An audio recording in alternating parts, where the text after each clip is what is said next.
Get low when the whistle go.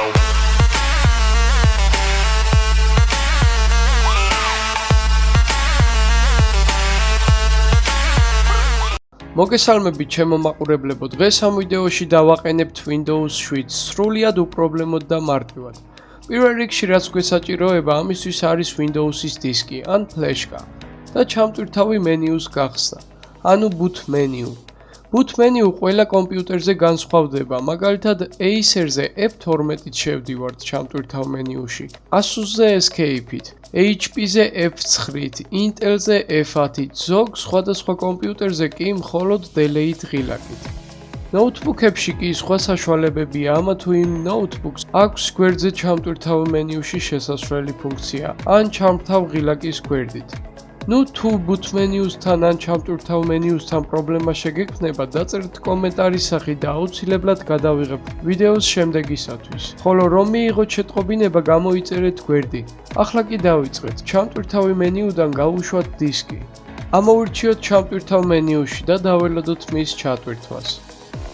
Windows is loading files, ასე დაეწერება და შემდგომ დაელოდებით მას. Windows ჩატვირთვას როდესაც დაასრულებს, მის შემდეგ დაეწერება ჩვეულებრივ starting Windows. ამ შემთხვევაში ჩვენ არაფერს არ ვაკეთებთ, უბრალოდ ველოდებით. ჩატვირთვის დასრულების შემდეგ გამოაგდებს ასეთ ფანჯარას. აქ არის მოცემული ჩვენი ინტერფეისის ენა, მაგალითად ინგლისური და რუსული. ზოგ Windows აქვს 3 ენა, 4 ენა, 5 ენა, ზოგს 16 ენაც კი გააჩნია. მაგრამ ამ შემთხვევაში ამ დისკს სულ რაღაც 2 ენა აქვს.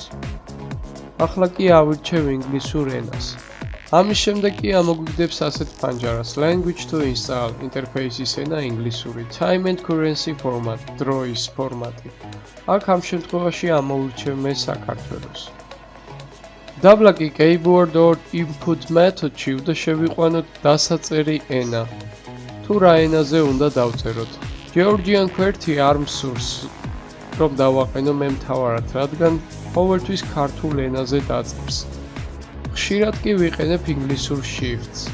ამიტომ მე ამოვირჩევ United States, ანუ US. ამის შემდეგ დავაწვევით Next. შემდეგ კი დავაწვევით Install Now. Setup is starting, ასე დაგვიწერს და ამ შემთხვევაში უკვე უნდა დაველოდოთ მას.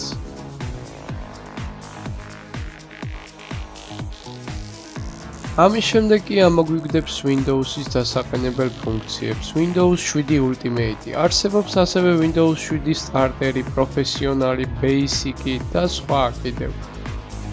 აქ არის x86 და x64 ბიტიანი ვერსიები. 64 ბიტი არის პროცესორზე განსაზღვრული. თუ თქვენ 64 ბიტიანი პროცესორი გიდევთ, მაგ შემთხვევაში უკეთესია თუ დააყენებთ 64 ბიტიან Windows. ამ შემთხვევაში კი მეც ამოვირჩევ x64-იანს და დავაწვევი Next.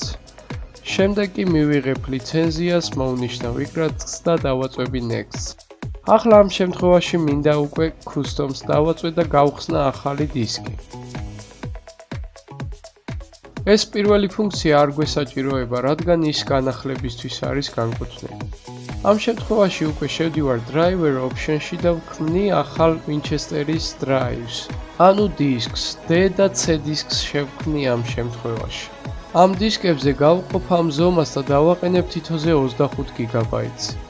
ჩავწერ 25.0.0.0 და დავაწვევი Apply. შემდეგ ვაწვევი OK-ს და დისკიც შეიქმნება. ამ შემთხვევაში უკვე ჩვენ შევქმნით ერთი დისკი. System Reserved ეს არის გამოუყენებადი დისკი, რომელიც არ გჭირდება და შეგვიძლია იგი წავშალოთ. ამ ძახილის ნიშანს ყურადღებას ნუ მიაქცევთ, რადგან ეს დროებითია. იგი იყენებს Windows-ის გადაყენების დისკის მეხსიერებას დროებით. და გიწერთ, რომ უბრალოდ 100 MB არ არის საკმარისი, რომ დააყენოთ Windows-ი ამ დისკზე. ამიტომაც აჩვენებს ამ პრობლემას მეგაბაიტებთან დაკავშირებით. ახლა კი შევქმნათ მეორე დისკი.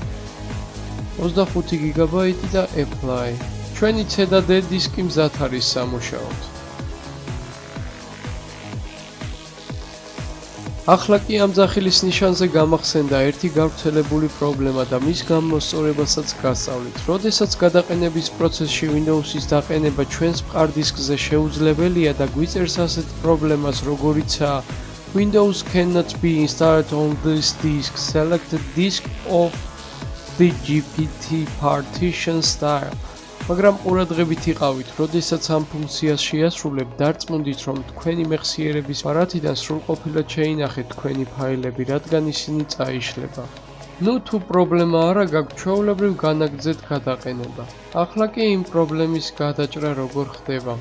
ყველა კომპიუტერზე არის Shift-F10-ზე დაყენებული ეს ფუნქცია, რითაც ვიძახებთ command menus, ანუ CMD-ს list-ს, სადაც შეგვიძლია გავუშვათ disk part-ი. ნოუთბუქებზე კი ვაწვევით Fn Shift F10. ახლა კი ჩავწეროთ disk part.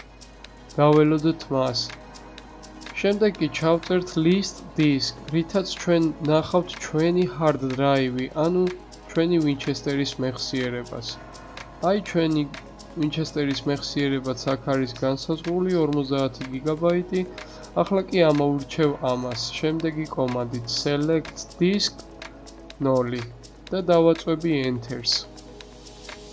ახლა კი ყურადღებით იყავით, როდესაც ამ ფუნქციას აკეთებთ, იშლება ყველაფერი აბსოლუტურად. წერთ შემდეგ კომანდას clean. და როდესაც დაგვიწერს disk part successed in cleaning the disk, ანუ პრობლემა გადაიჭრა. შემდეგ კი ჩვეულებრივ განაგრძობთ დაყენებას. ჩვეულებრივ იგივე ფუნქციით ამოვირჩევთ თქვენს ბიტიან სისტემას, მიიღებთ ლიცენზიას, შეხვალთ custom-ში და გააკეთებთ ახალ დისკს. ახლა კი გავაკეთებ 50 გიგაბაიტიან C დისკს, მხოლოდ ერთ დისკს. შემდეგ კი ამას წავშლი, ოკეი. და ჩვეულებრივ შეგეძლება დააყენოთ თქვენი Windows-ი C დისკზე.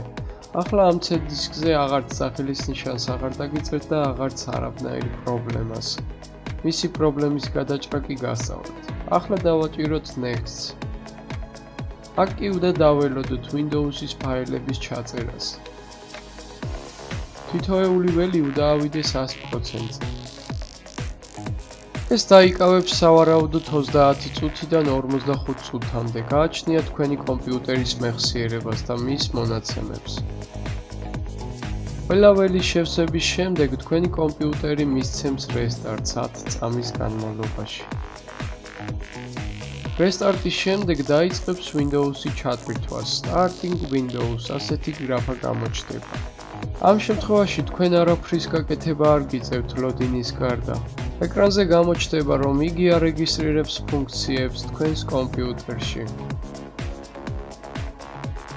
შემდეგ კი ისევ მწვანე ფონი ჩაირთვება და განაგრძობს ისევ 100%-იანი ველის მუშაობას. ამ დროს შეიძლება თქვენი ეკრანის ზომის გამოსახულება დაპატარავდეს, მაგრამ ეს უკეთესია, რადგან ვიდეო კარტის დრაივერს ავტომატურად აყენებს. ამ შემთხვევაში უნდა დაელოდოთ 10-დან 15 წუთამდე.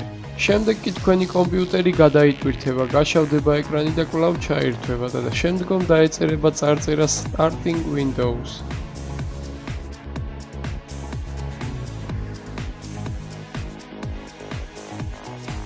შემდეგ კი გამოჩნდება წარწერა. ინსტალაცია ამზადებს თქვენს მოწყობილობას პირველად გასაშვებად.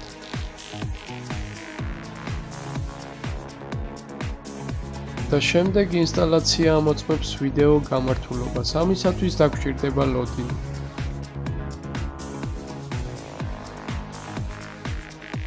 ამ ყველაფრის შემდეგ კი ამოგვიგდებს ასეთ ფანჯარას, სადაც უნდა შევიყვანოთ ჩვენი სახელი და კომპიუტერის დასახელება. დავაჭიროთ next.